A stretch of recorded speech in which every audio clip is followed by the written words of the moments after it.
have some enormous news. You already know that I am a solo mom to two, and I am doing something insane that I myself didn't even think I was going to do. I've been debating this for a long time, and you're the first to know that I am trying for baby number 3. I am insane. I recognize that, okay? Again, you know my backstory. I had my first with my ex-fiance. I had my second using a donor and IUI. I did it in the clinic. This time I'm actually considering doing it at home using ICI instead. It's all really crazy. It's new, but it all really started when my oldest and I were having a conversation 2 weeks ago, and she was saying, you know, like, I really want another sibling, and I was like, you know, I've been going back and forth with the idea of having another or third, and yeah, the conversation was just talking about the how are we going to do this and the logistics and yada yada, right? She's going to be 9 in a few days, so she grasps a lot of it, okay? And then the following afternoon, we are downstairs cleaning up the storage room, getting some organizing done. We're not even thinking about the baby thing anymore, okay?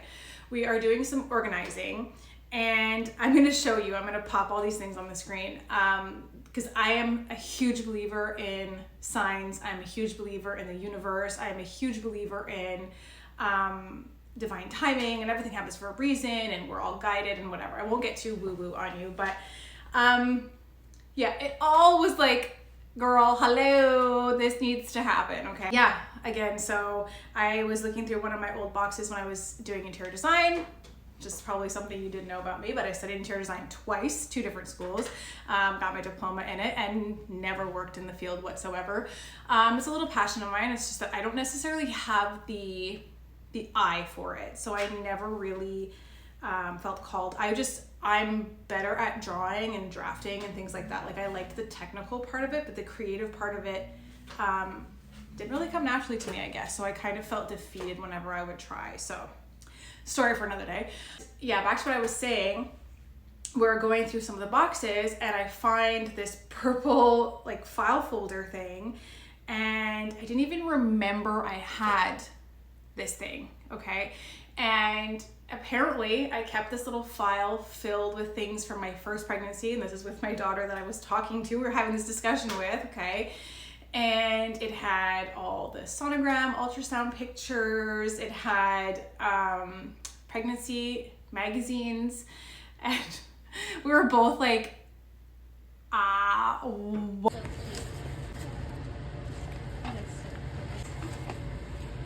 what the, okay? So I got like that sinking, like, wait a minute feeling, okay? And then we're looking through, because the whole reason we're looking through this is we're looking for my aunt who is no longer with us. She died before I was even born. We're looking for her jewelry box that was passed on to me. And inside of the jewelry box, we're opening it, and there was a pregnancy test, a positive pregnancy test from when I conceived my daughter, okay? And then, like, that's not it. Another thing about me that you may not know is I dabble in acting. I've been acting on and off, my God, like 20 years now. I don't even want to say that long, but that long. I'm still 21, but it's about that long. I found some old scripts, and one of the scripts was literally called A Letter to My Unborn Child. And I kept that script, and it was sitting right on top of one of the folders as I opened it, and it was like, okay, get it, we got it, okay? It was like huge neon sign basically slapping me in the face. Yeah, so we got the message, understood, the assignment is understood, okay?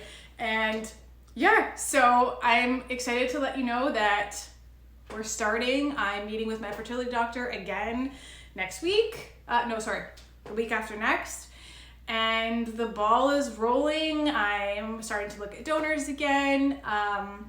I don't know if I'm going to use the same donor as I used for Leo, because I was really silly and I didn't buy additional vials because I was kind of certain like I'm going to have one more and that's it.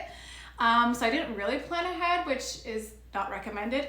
But I've never been, as much as I'm like Capricorn, I am like a horrible planner. I kind of just do things as they come. So yeah, huge news, and I'm excited. I'm going to take you along for the entire ride, which I didn't get to do for either of my other pregnancies. With my daughter, I felt really insecure. I was 25 when I got pregnant, and not that that was a bad thing. I thought it was a great age, but I had a lot of body image issues, and the fact that I was gaining a lot of weight, that was really, really hard for me. And I regret that now because I didn't document as much as I could have. And it's so silly because I loved being pregnant. I just was scared about how I would be perceived by people on social media, and oh my God, she's gained so much weight, or she looks terrible, or whatever. Like, I couldn't at that time handle that judgment, or I feared that judgment, and I kind of let it rule what I was doing, which again, I regret, but everything happens for a reason. It's fine. We have lots of pictures. I just never ever shared them, but I could have, again, documented so much more. And with my son, again, I did IUI using a donor, and I was scared about how that would be perceived and how would my early pregnancy go, and there's only a certain time that you're supposed to announce it or not announce it, and I was trying to do things the right way and follow the rule book and all that, despite the fact that I was doing it totally not the rule book way, right? This time, everyone knows the way that I'm raising my kids as an independent mom. I am proud of the way that I'm raising my children. So with that said, I'm going to take you through the ins and outs of fertility appointments, everything. Do a little play-by-play as everything kind of unfolds. Because with my program, Single Mom Mindset, it's a guide for women like me, moms like me, that go through this entire process, but I didn't document it as it went. So this is gonna kind of go hand in hand with the program, or be a free resource too that takes you through everything. And I'm excited to do it again. I'm a little bit nervous because now I'm gonna be 36 and pregnant, if I get pregnant soon, right? And they call that a geriatric pregnancy, which is crazy town, which I understand medically, but yeah, it's crazy. So it's going to be 10 years that I'm between my first and my third pregnancy. So that's huge. Hopefully my body is able to do this again. It would be my third cesarean. Like, there's so much to get into, so much to unpack, but I hope you come along for the ride. I'm going to share every little detail. So yeah, this is really big news, really exciting. And thank you for being here and supporting. So don't forget to subscribe, set up that notification bell, comment, like, share. All of your support means a ton, and I'm excited for this ride. Maybe number 3. 3 is a good number. They always say that if you're gonna have a third, be prepared for 4, because you might want to have another, and 4 is my lucky number. So, but we're gonna start with 3. We'll start there, okay? I'll see you next week.